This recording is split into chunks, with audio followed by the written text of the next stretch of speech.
भीमराव अंबेडकर की और भारत माता की जय भी बोल रहे हैं।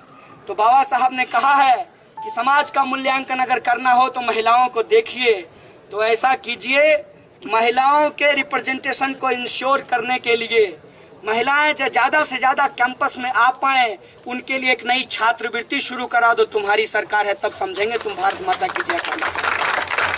बहुत चालाकी से कहना गलत गलत, सुनना सही सही ये लोग बना रहे हैं। मगर ये कहें तो सही, हम कहें तो गलत। हम इनसे पूछना चाहते हैं, भाई NIT श्रीनगर में डंडा चला, कौन जिम्मेवार है? JNU students. इस देश के अंदर IIT की फीस बढ़ा दी गई, कौन जिम्मेवार है? JNU students. इस देश के अंदर वजीफा बंद कर दिया गया, नॉन नेट फेलोशिप को बंद कर दिया गया, कौन जिम्मेवार है? JNU students. इस देश के अंदर जो लोग सोशल जस्टिस के लिए जिम्मेवार लड़ रहे हैं, उनके ऊपर लाठियां चलाई जा रही है, कौन जिम्मेवार है? JNU students. नहीं मेरे दोस्त, सरकार तुमने बनाई है 56 इंच वाली, जिम्मेवारी तुम्हारी है। पता नहीं तुम भूख हड़ताल किसके खिलाफ कर रहे हो।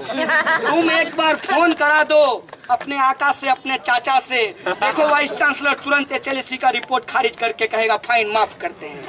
तुम ये नाटक करना बंद करो, क्योंकि JNU की जनता तो जानती है कि तुम बहुत बड़े नाटकबाज हो, लेकिन हम समझते हैं कि तुम नाटक करते किसके लिए हो। तुम नाटक करते हो कैमरे के लिए, क्योंकि तुम्हारी जो मंत्री जी हैं उनको कैमरे के सामने नाटक करने का बहुत आदत है। लेकिन हम उनको एक बात बता देना चाहते हैं, मैडम जी आप किसी को भी भेज दीजिए, जगदेश कुमार, महेश कुमार, दिवेश कुमार, लेकिन JNU के नियम कानून के हिसाब से चलेगा। चाहे आप कुछ भी कर लीजिए, आप कितना भी डरा लीजिए, हम डरने वाले नहीं हैं। पहले स्टूडेंट्स पे हमला किया, आजकल टीचरों पे हमला हुआ है, जान लीजिए ये बात भी। आप लोगों को जब इंटरव्यू के लिए बुलाया जाता है तो बुरा लगता होगा कि हमारा मेरिट टेस्ट कर रहे हैं। आजकल VC साहब टीचरों का भी मेरिट टेस्ट करना शुरू किया। वार्डन का इंटरव्यू लिया जाता है और पूछा जाता है कि आप हॉस्टल मैनुअल के हिसाब से हॉस्टल को रन करेंगे कि नहीं करेंगे, इसका टेस्ट लेते हैं। आइए वाइस चांसलर साहब, आपका भी साक्षात्कार एक दिन आजादी चौक पे ले लेते हैं कि आप JNU को JNU के कानून के हिसाब से चलाएंगे कि नहीं चलाएंगे। इससे पूछ करके पुलिस को कैंपस के अंदर आने के लिए अलाउ किया। मैं ये सवाल आपसे पूछना चाहता हूँ, किसी कैंपस के अंदर बिना इंक्वायरी की, बिना प्राइमा फेसी का, बिना कोई सबूत का कैसे स्टूडेंट्स के ऊपर सेडिशन लगाया गया, ये सवाल मैं आपसे पूछना चाहता हूँ। अगर आपके अंदर इंसान होने की थोड़ी सी भी गैरत है तो एक बार आईने के सामने खड़ा होकर के अपना चेहरा देखकर सवाल पूछिएगा कि जिंदा किसके लिए हैं, खुद के लिए, समाज के लिए, या अपने आका के लिए। सवाल खुद से पूछिएगा। अगर थोड़ी सी इंसानियत रही होगी आपके अंदर तो आप शर्म से आपकी गर्दन झुकेगी और आपका मन कहेगा कि हमने स्टूडेंट्स के साथ गलत किया है। अगर आपको अपनी ही इंक्वायरी करनी थी, अगर आपको अपना ही रिपोर्ट देना था, तो आपने पुलिस को अलाउ क्यों किया? अगर पुलिस यहाँ आकर के सेडिशन के अंतर्गत लोगों को पकड़ करके जेल में ली गई, तो फिर आपका मॉरल राइट कहाँ से बनता है कि आप कोई इंक्वायरी करें और स्टूडेंट्स के ऊपर कार्रवाई करें, जब मैटर सब जुडिस है? ये सवाल एक एक सवाल का जवाब नहीं है इसके पास। इसीलिए इन्होंने तय किया है कि कुछ भी हो जाए इस आंदोलन को हम तोड़ देंगे। हमने भी तय कर लिया है, कुछ भी हो जाए हम इस आंदोलन को टूटने नहीं देंगे। कैंपस के अंदर जो आपने चाटुकारिता की नई परंपरा चलाई है, इसीलिए आपने डीन्स का भी इंटरव्यू लेना शुरू किया है। ये चाटुकारिता की परंपरा हम चलने नहीं देंगे। आप कर्मचारियों को कंट्रोल करने के लिए उसका जो सर्विस लॉज होता है उसको छेड़ना शुरू किया है, हम ये भी नहीं होने देंगे।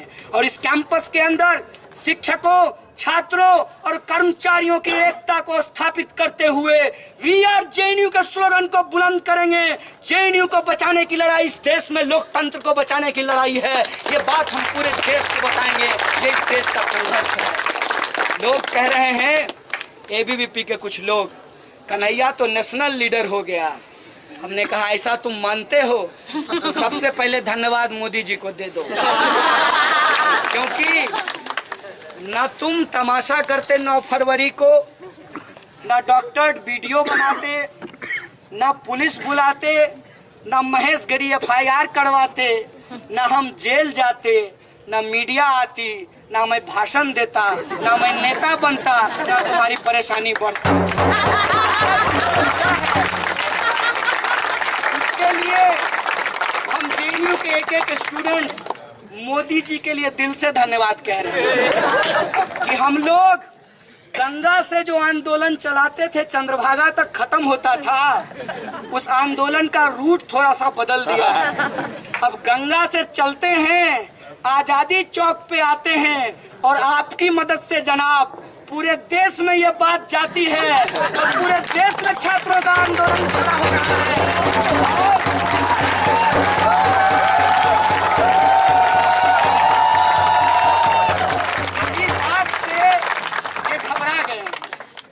घबरा करके इनका ट्रोलर मतलब गाली देने वाला ये पूछता है कि माँ 3000 कमाती है तो हवाई जहाज पे कैसे चढ़ता है।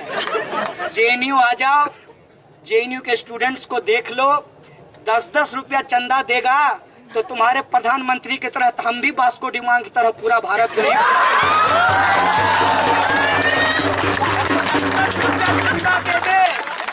तो iPhone 6 क्या, iPhone 18 भी हम खरीद। लेकिन इस बात में कोई दो राय नहीं है कि मेरी माँ 3000 रुपया ही कमाती है। इस बात में कोई दो राय नहीं है कि मुझे 2 जून की रोटी नसीब नहीं होती है। इस देश के संविधान और कानून को हम धन्यवाद देते हैं, इसीलिए हम JNU को बचाने की लड़ाई लड़ते हैं कि 3000 कमाने वाली का बेटा भी PhD कर सकता है। यही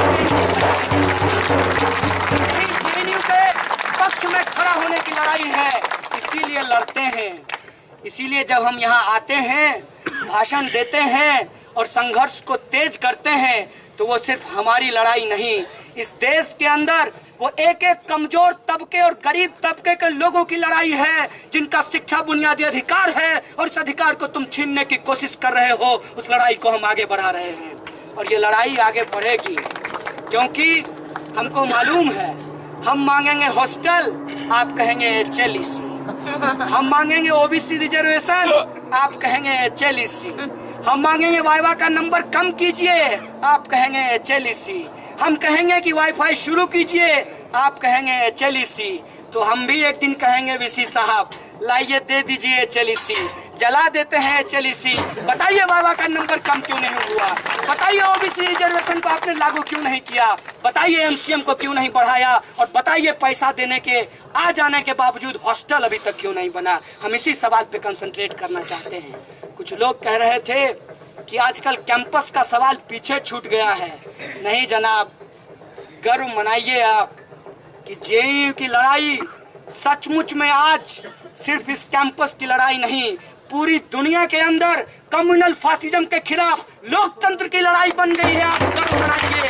और जब आप कहते हैं वी आर JNU, तो उस स्लोगन के साथ पूरे देश का एक एक छात्र नौजवान उसके रोंगटे खड़े होते हैं, जो प्रगतिशीलता में विश्वास करता है, जो अपने आप को लेफ्ट पॉलिटिक्स से जोड़ता है, जो अपने आप को एम्बेडकराइट पॉलिटिक्स के साथ जोड़ता है। एक एक इंसान को वो मजबूती मिलती है। इसीलिए आज ये ऐतिहासिक जिम्मेवारी हमारे कंधे पे है कि हम HLEC को खारिज करें, और जो हमारा बुनियादी सवाल है वाईफाई का, हॉस्टल का, वाइवा के नंबर को कम करने का, OBC रिजर्वेशन को लागू कराने का, डिप्राइवेशन पॉइंट के लागू करने का, इस लड़ाई को हम एक साथ लड़ेंगे और स्थानीय सवाल को देश का सवाल बनाएंगे और देश के संघर्षों से जुड़कर अपने संघर्ष को जिंदा करेंगे। ये कमिटमेंट हमको रखना पड़ेगा, ये पॉलिटिकल अंडरस्टैंडिंग हमको रखना पड़ेगा, और हमको पूरा भरोसा है कि ये पॉलिटिकल अंडरस्टैंडिंग JNU के एक एक स्टूडेंट्स के पास है। शायद इसीलिए JNU में जब हम चुनाव लड़ते हैं तो सिर्फ JNU का सवाल नहीं, इजराइल और फिलिस्तीन के सवाल पर भी बोलते हैं। सिर्फ JNU के अंदर हम जो हमारे बुनियादी सवाल हैं उसको हम इस देश के लार्जर इकोनॉमिक पॉलिटिक्स से जोड़ करके देखते हैं। ये JNU की खासियत है और हमें भरोसा है, हमें गर्व है JNUite होने पर कि इस पॉलिटिक्स के हम लोग हिस्सा हैं, इस स्टूडेंट मूवमेंट के हम लोग हिस्सा हैं। इसीलिए आप लोगों से एक अपील है कि जिस इस साजिश के तहत ये पॉलिटिक्स हमारे खिलाफ की जा रही है कि छुट्टियों में यह कार्रवाई की गई है। आपसे एक अपील करना चाहूंगा कि पूरा का पूरा नेतृत्व नहीं था आपके साथ। बिना नेतृत्व का शिक्षकों के साथ मिलकर के जो आंदोलन आपने चलाया था फरवरी के महीने में, वही आंदोलन हम अप्रैल के महीने में चलाएंगे, वही आंदोलन हम मई के महीने में चलाएंगे और प्रशासन को बताएंगे कि जेएनयू को तुम किसी के सामने गिरवी नहीं रख सकते।